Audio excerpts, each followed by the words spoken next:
topik yang kecil. Kali ini kita akan melihat penatalanan kehidupan seharian kita. Dan ini adalah tidak kurang penting berbanding dengan yang telah kita kongsikan semalam. Dikatakan penatalanan dalam hidup seharian adalah tanggung jawab yang sangat besar. Ianya menyangkut atau berkaitan dengan perubahan hidup yang sepenuhnya dan melibatkan beberapa perkara dalam kehidupan, seperti satu, perkawinan, pernikahan, dan yang kedua, hubungan kita dengan dunia ini. Kemudian yang ketiga, hubungan kita dengan musik, dan bahkan juga mengenai perhiasan diri kita.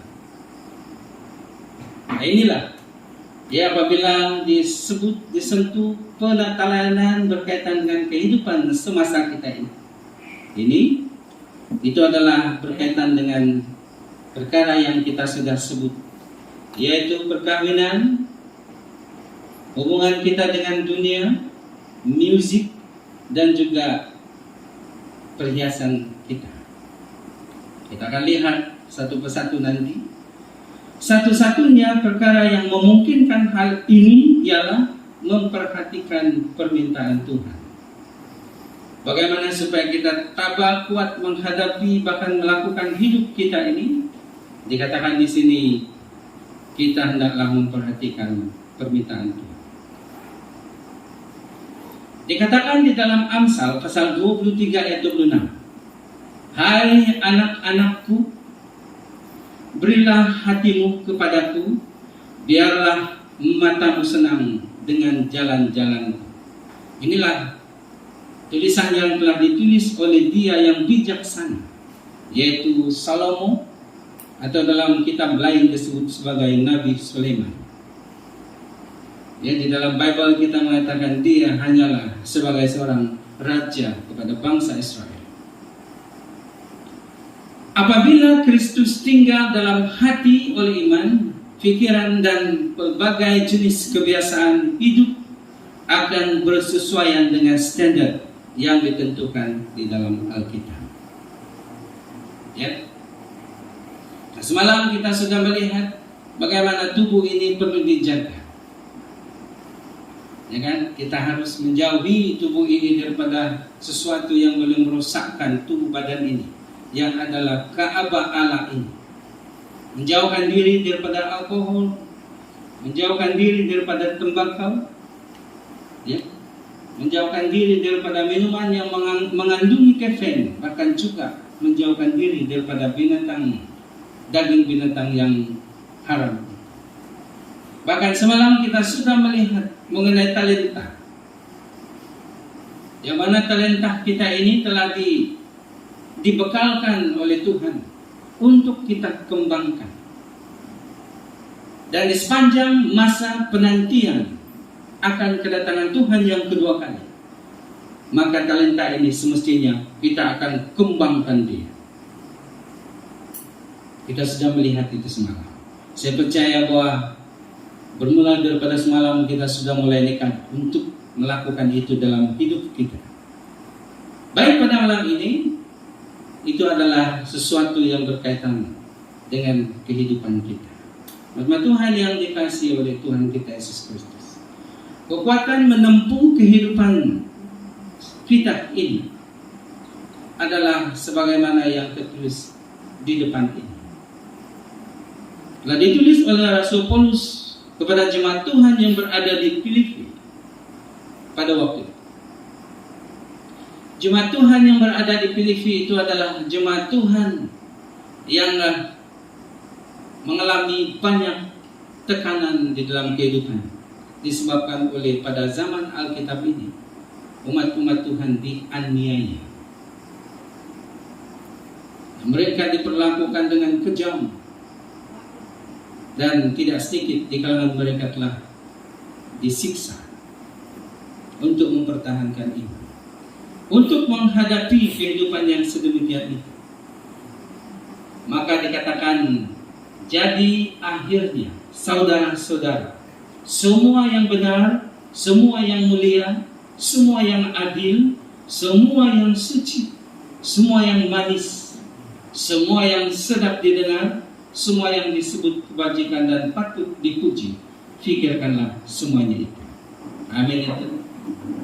Menghadapi kehidupan yang penuh dengan cabaran yang ada waktunya membuatkan kita putus asa ini, maka Tuhan melalui tulisan Rasul Paulus mengingatkan supaya kita akan melihat ini, menyimpannya di dalam hati kita, bahkan akan menjadi kekuatan kita untuk menghadapi kehidupan kita mulai saat ini sehingga kesudahan hidup ini, atau sehingga Yesus datang kali yang kedua. Baik, kita melihat inilah ya yang perlu kita urus di dalam kehidupan sehari-hari kita. Yang pertama, pernikahan atau perkawinan. Sebagaimana yang kita sudah selalu baca, bahwa perkawinan itu telah diasaskan oleh Tuhan. Ini mengingatkan kepada kita bahwa perkawinan itu bukanlah sesuatu hal yang boleh dipermain-mainkan. Ada dua institusi yang sangat suci ketika penciptaan di kalangan umat manusia. Yang pertama adalah perkawinan, dan yang kedua Sabat Tuhan yang suci. Apabila ianya suci, maka perlu untuk selalu berhati-hati. Sebab kita tahu bahwa usaha setan untuk memecah belahkan perkawinan, ya, untuk memecah belahkan kesatuan di dalam perkawinan ini.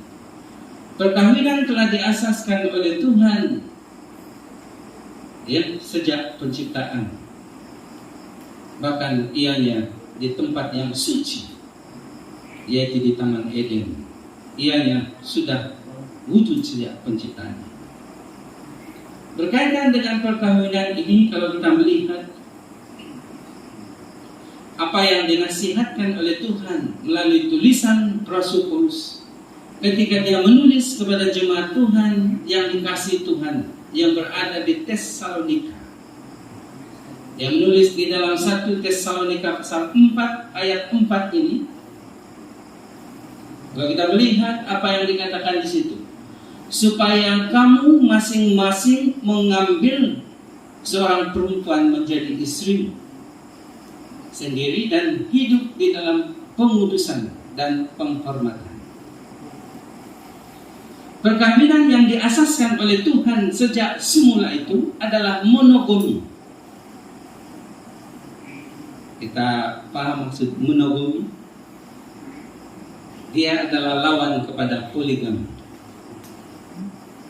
Tidak ada Alkitab mengajarkan perkawinan poligami. Kita dalam bahasa muda yang kita paham, perkawinan bermadu. Ya, kita tengok wayang Keramdi, madu 3. Di tempat lain ada yang, wah ini ilham yang bagus, kata mereka.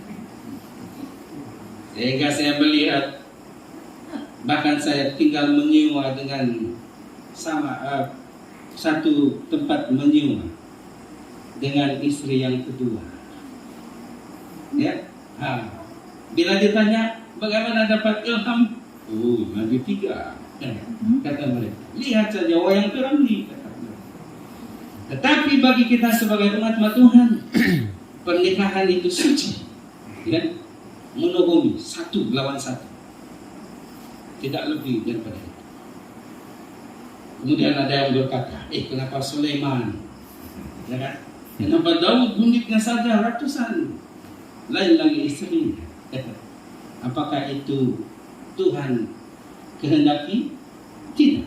Tetapi itu adalah keinginan. Sebab sudah kaya, maka hati-hati jika kita sudah jadi kaya. Jadi kita gunakan kekayaan itu untuk hal-hal yang bercangka. Jadi bersyukur kepada Tuhan jika kita tidak kaya. Sebab kalau kita kaya, mungkin kita juga ya kan? Akan senang dengan wayang madu tiga. Hamba Tuhan yang dikasihi Yesus, hendaklah laki-laki mengambil seorang istri sana. Jelas, tidak perlu dipersoalkan lagi. Mengapa? Sebab ya, Tuhan tahu kebahagiaan itu, bahkan keamanan, ketenangan dalam rumah tangga itu, apabila tidak ada orang yang ketiga, yang kedua, dan yang ketiga. Kita melihat prinsip perkawinan di dalam umat-umat ini. Di dalam 2 Korintus pasal 6 ayat 14, tegas Rasul Paulus menulis, ya, dia mengingatkan kepada umat-umat Tuhan yang ada pada waktu itu, yang dia sedang melayani. Janganlah kamu merupakan pasangan yang tidak seimbang. Amin ya. Kita lihat dengan orang-orang yang tidak percaya.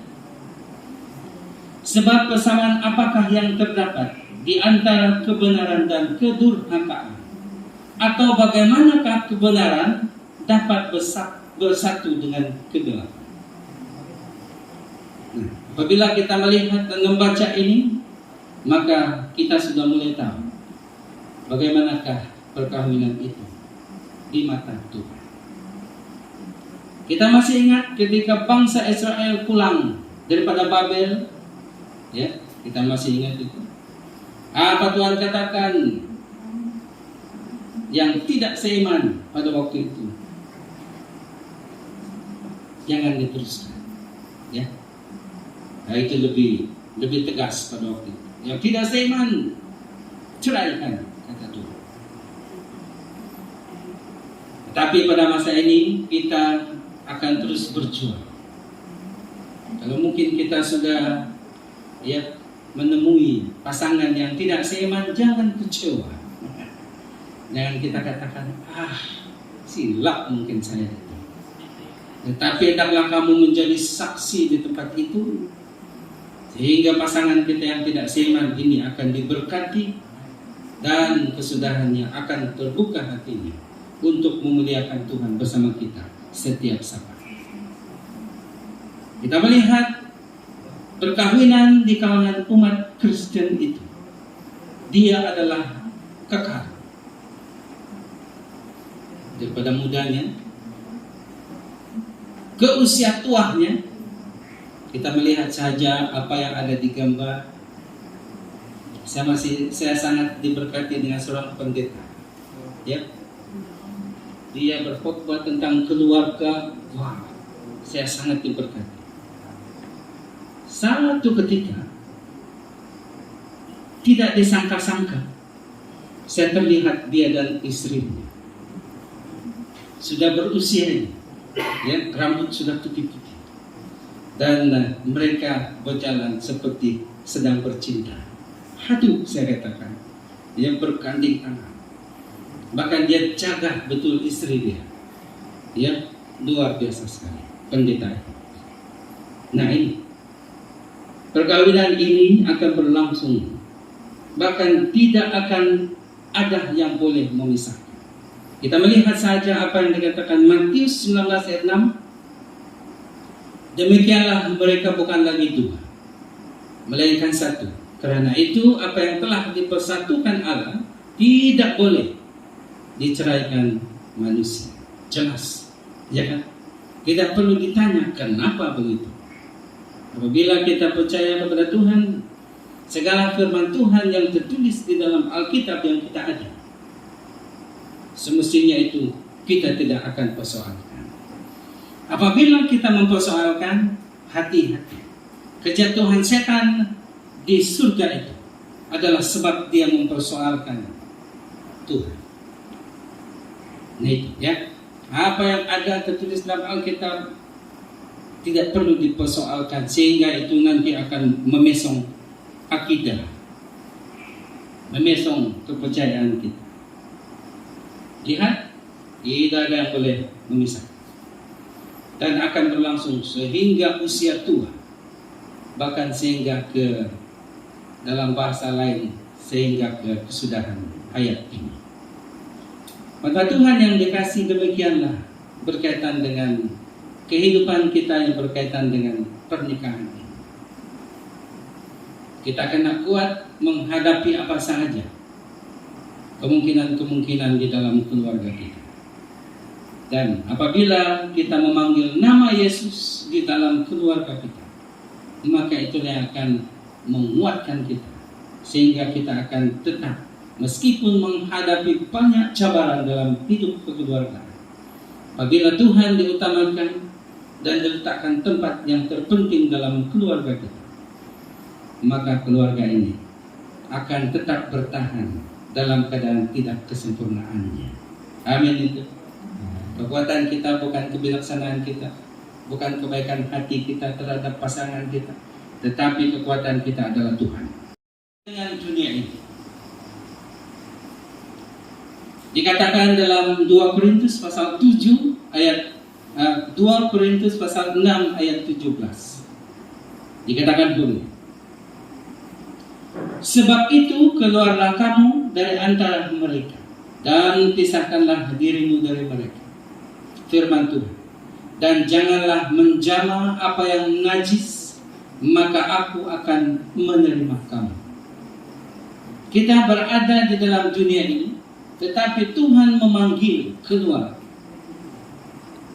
Kita tidak boleh meninggalkan bumi ini lalu pergi ke bulan tinggal di situ. Bukan itu maksudnya. Ya. Tetapi keluar maksudnya di situ, mengasingkan diri daripada kehidupan dunia. Kita akan melihat nanti bagaimana kehidupan dunia. Dalam Roma 12 ayat 2 mengingatkan kita pada malam ini.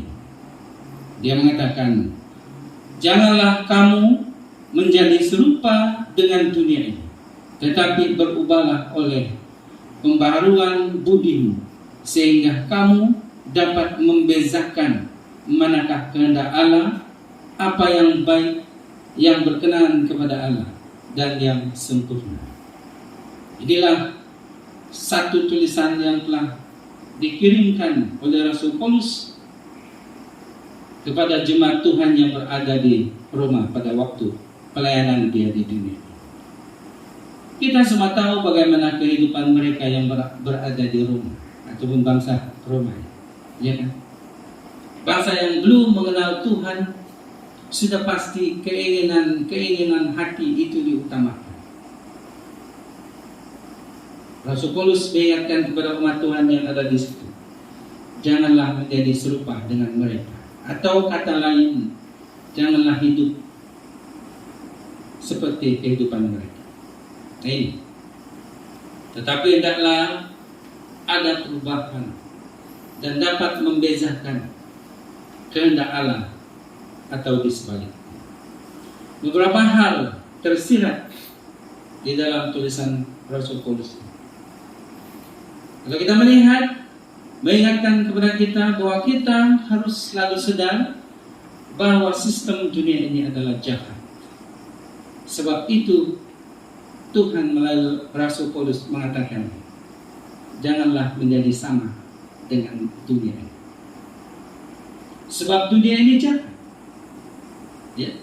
Apabila sahaja dunia ini Adam dan Hawa jatuh di dalam dosa, maka dunia ini telah dikuasai oleh kuasa jahat ini, kuasa kegelapan ini. Bahkan ketika mengadakan pertemuan dengan Tuhan, setan datang di sana mewakili bumi ini. Baca sahaja di dalam Ayub pasal 2 itu. Pasal 1, pasal 2 baca. Ada 2 kali pertemuan anak Tuhan, bahkan setan juga ada di sana. Ketika Tuhan tanya kepada setan, daripada mana kau? Ini bahasa kita yang mudah dipahami. Lalu setan menjawab, daripada menjelajah dan mengelilingi bumi. Dan dia mewakili pada waktu itu. Dia masih diizinkan untuk bertemu dengan Tuhan. Tetapi selepas Yesus mati, pintu dia untuk ke sana tertutup. Sehingga ketika ini dia hanya berada di awang-awang itu saja. Dunia ini milik si jahat. Yang kedua, dunia ini di bawah pemerintahan si jahat. Ya. Sebab itu Tuhan mengatakan jangan kamu sama seperti dunia ini. Yang ketiga dikatakan kita harus membenci dosa dan mengasihi kebenaran Tuhan. Kemudian yang selanjutnya dikatakan kita harus bersikap tegas terhadap segala cara yang berlaku dan populer dari roh dunia, sambil memberitakan kebenaran kekal dan standar kebenaran firman Allah demi Kristus. Itulah yang terdapat di dalam tulisan Rasul Paulus ini.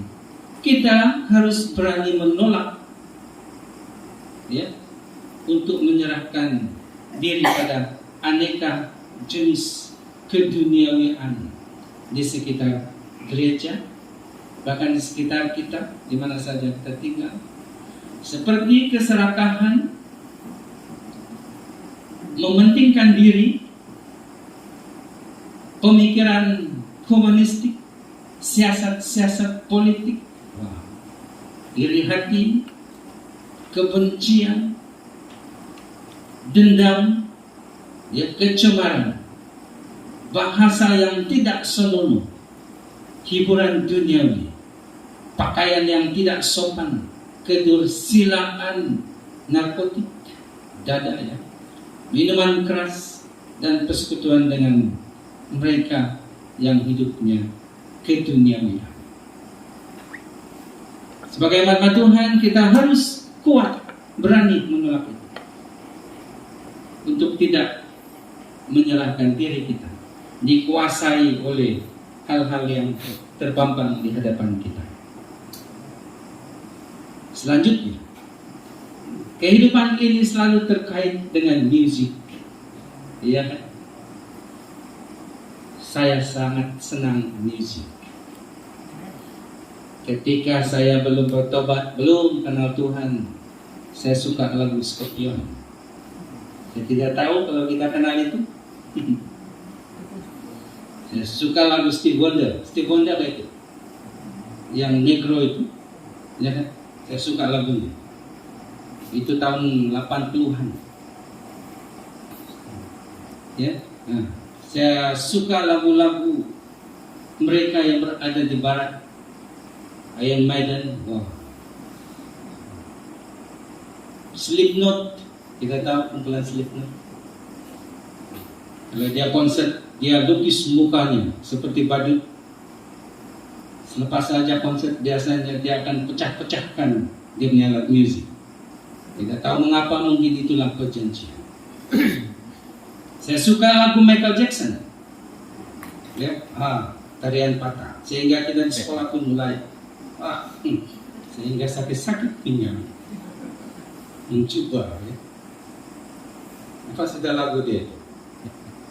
Tetapi saudara tahu, lagu-lagu mereka ini sebelum dipasarkan, mereka persembahkan dahulu kepada setan, ya.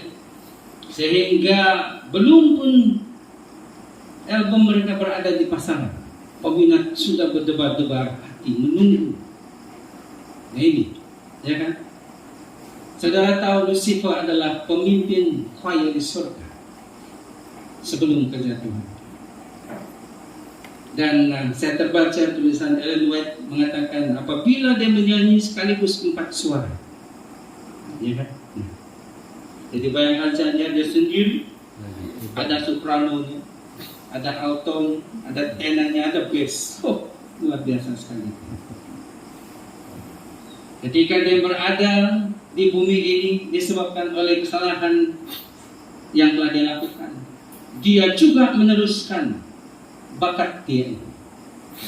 Dia mencipta musik melalui tangan-tangan manusia.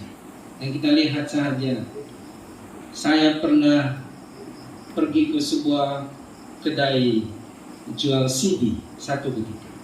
Ini adalah pada tahun ketika saya berada di sekitar saya masih ingat. Pada tahun dalam 2001 pada waktu itu. Kali saya melihat, ada lagu-lagu rohani. Coba kasih buka ini, saya katakan. Kemudian dia buka, wah, musik dia luar biasa sekali. Ya, sehingga kalau kita ini mempunyai hati yang tenang, kita tidak sanggup untuk memainkan musik itu untuk tempo yang lama. Ya, sebagaimana musik lagu-lagu rock itulah dia. Aduh. Jadi mulai masuk di dalam gereja.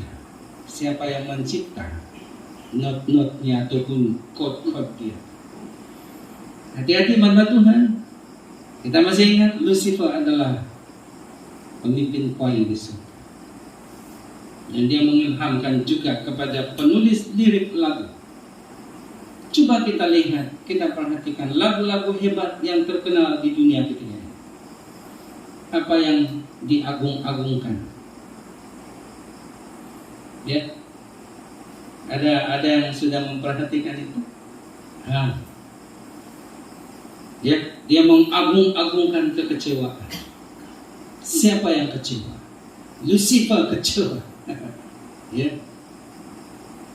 Lagu Melayu tidak perlu ambil lagu Jawa. Lagu Melayu sahaja.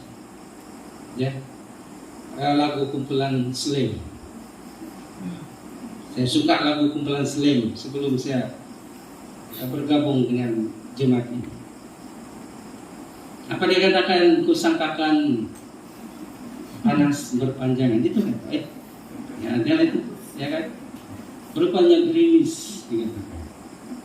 Ya. Jadi apa message lagu itu? Hati yang sedang kecewa. Sehingga apa yang berlaku di lada itu satu ketika dalam sangat menyedihkan. Pasangan sedang bercinta tidak direstui, mereka nekat untuk tetap bersama sehingga akhir hayat. Ketika ditemui, mereka tergantung mati bersama-sama. Mengikut teman, saksi yang telah mengetahui akan hal itu dia yang cerita. Ya, dia katakan pada waktu itu mereka buka lagu kumpulan Slam. Gerimis mengundang. Kita lihat sangat. Nih, lagu-lagu dunia ini hebat-hebat. Saya pernah membandingkan lagu dunia dan lagu rohani. Ya, mengikut penilaian saya secara manusia, lagu dunia lebih jauh hebat. Ya, menyentuh alat musik yang digunakan. Bukan saja di sini, tapi dia akan masuk sampai di dalam sana. Menyentuh.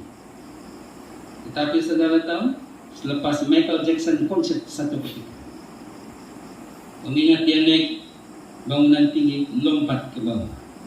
Ya, lagu-lagu duniawi membuatkan yang kecewa ini cenderung untuk membunuh diri. Jadi siapa punya kerinduan itu? Lucifer. Saya masih ingat seorang pendeta kita. Ketika itu dia di tempat terpencil, ya, mungkin saya pernah cerita dengan kita. Tengah malam dia katakan, di bilik mandi ada mandi, sedangkan dia bujang pada waktu itu. Dan begitulah ada beberapa kali tiba-tiba air disambut di balti. Dan bagaimana dia mengatasi itu? Dia menyanyi LPMI. LPMI. Jangan kita lihat LPMI ini seperti tidak berfaedah, ya. LPMI lagu-lagu yang ada ini itu adalah sama dengan firman Tuhan. Maka jagalah LPMI. Dan apabila dia menyanyi, dia kuat dan gangguan itu pun hilang. Nah, kita lihat, dia kan beza. Lagu-lagu duniawi ini ada yang mengatakan begini, dia adalah seumpama gula. Bahkan pengkhotbah satu ketika berkhotbah begini, berusaha kita mengusir setan daripada rumah kita, tetapi kita tidak sadar ada gula di dalam sana, yaitu lagu-lagu duniawi. Ya, sama dengan semut suka datang memakan gula yang tumpah-tumpah di situ, sebab ada manisan. Nah, sama. Apabila ada lagu-lagu duniawi ini, maka itulah pintu setan untuk masuk dalam rumah kita. Maka itu apabila rumah ini ada gangguan, ingat-ingatlah apakah lagu yang kamu mainkan. Tetapi apabila kita mainkan lagu-lagu Tuhan ini, sebagaimana yang tertulis dalam Mazmur 94 ayat yang kedua, Mazmur 92 ayat 2 dan 4, adalah baik untuk menyanyikan syukur kepada Tuhan dan untuk menyanyikan mazmur bagi nama-Mu, Ya yang Maha Tinggi, untuk memberitakan kasih setiamu di waktu pagi dan kesetiaan-Mu di waktu malam, dengan bunyi-bunyian 10 tali dan gambus, dengan iringan kecapi. Amin. Itu. Oh ya, luar biasa sekali. Kita lihat di sini hanya disentuh tentang gambus. Kalaulah pada waktu itu ada keyboard, ya kan? Ada gitar kita, ya ada gitar bass dan semuanya. Sudah pasti juga Tuhan katakan pujilah Tuhan dengan semuanya itu. Kita tidak mau fanatik mengenai musik, ya kan? Saya percaya kalau alat-alat musik modern ini ada pada waktu itu, gunakan itu untuk kemuliaan Tuhan, maka nama Tuhan akan ditinggikan. Nah, dikatakan di situ adalah baik untuk menyanyikan, ya, maksudnya menyanyikan lagu-lagu untuk kemuliaan Tuhan. Maka Tuhan yang dikasihi Yesus, demikian untuk yang berkaitan dengan musik. Yang keempat, perhiasan diri kita. Dikatakan di dalam 1 Timotius pasal 2, apabila kita baca ayat yang ke-9, mengatakan, demikian juga hendaknya perempuan, hendaklah ia berdandan dengan pantas, dengan sopan dan sederhana. Rambutnya jangan dikepang-kepang, jangan memakai emas atau mutiara atau pakaian yang mahal-mahal. Ini adalah nasihat, ya, Rasul Paulus kepada Timotius, supaya Timotius khotbahkan itu di hadapan jemaat. Nah, kita lihat apa dikatakan. Hendaklah perempuan, tapi bukan saja perempuan. Jangan perempuan kecil hati kami saja yang kena, laki-laki juga. Ya kan? Tengok di situ. Apa dia katakan khas untuk laki-laki? Janganlah kamu pakai pakaian yang mahal-mahal. Ya kan? Pada masa ini pergilah di mana mall mau beli baju. Susah saja kita jumpa yang kalau dulu ada 19, ya, 1990 sen. Nah, ketika ini baju-baju begini,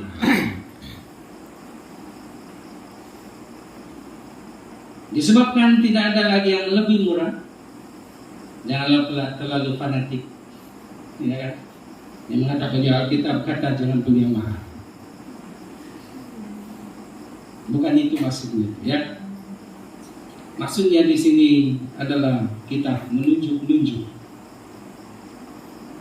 apa baju laki-laki yang paling mahal. Nah, saya pun tidak tahu nih sebetulnya.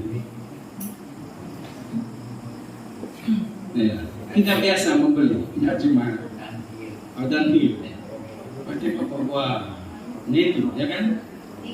Kalau laki-laki membeli itu untuk menunjuk-nunjuk, ya, inilah yang Tuhan katakan, jangan buat begitu, ya. Saya punya teman-teman dulu, apabila membeli baju Adidas, ya, ini baju mahal juga. Dan apabila dipakai, bangganya dia. Saya tidak tahu di mana lambang itu. Sini di mana-mana. Ya, lambang-lambang Adidas. Kemudian ada yang membeli jeans, celana jeans, ya. Levi's 501 berapa itu? 501. Hah? 501. 501. Kemudian ada teman dia coba, saya tidak tahu apa-apa nih.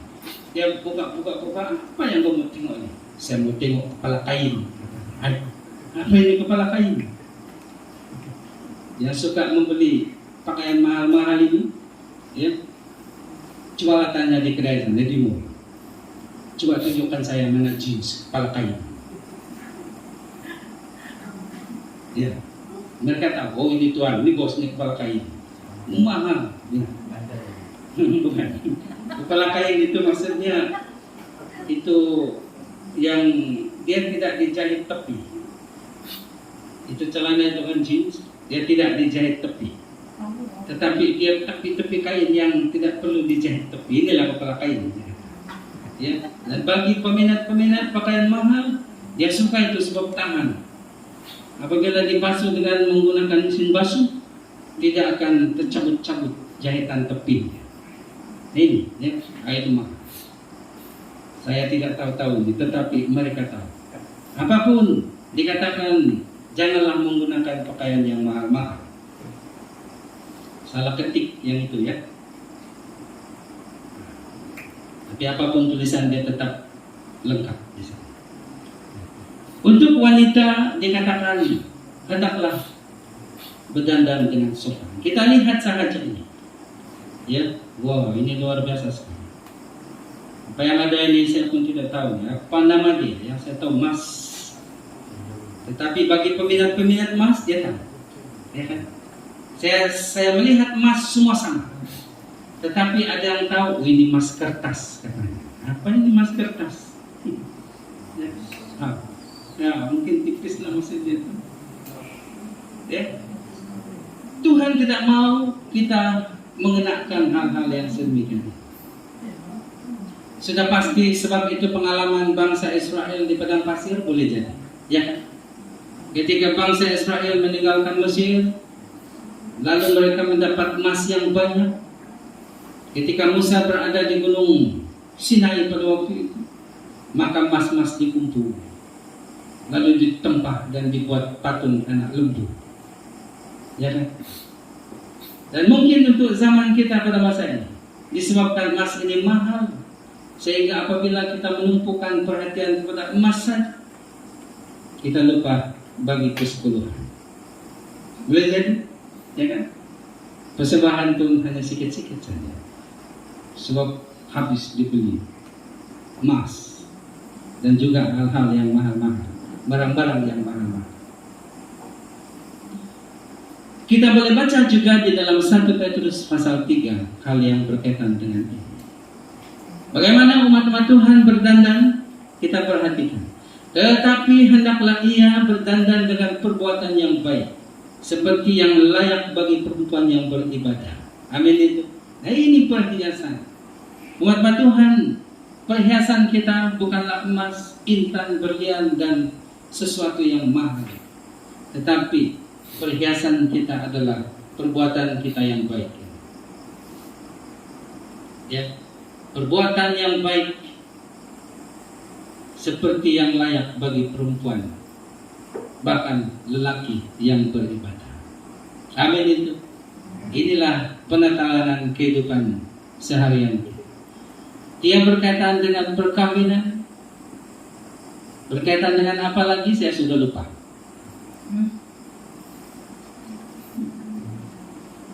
Perkawinan, hubungan dengan dunia, musik, dan yang keempat ini perhiasan diri kita.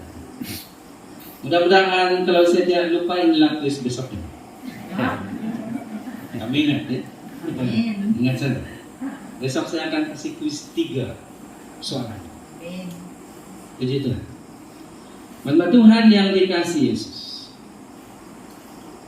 kita adalah penata layanan bagi Tuhan, milik Tuhan, termasuk tubuh kita, talenta, masa, kehidupan seharian kita. Ini adalah satu hal yang sangat mencabar bagi kita. Sebab memang kita tidak mampu, kita tidak kuat untuk menghadapi kehidupan ini sebagai penatalanan bagi Tuhan.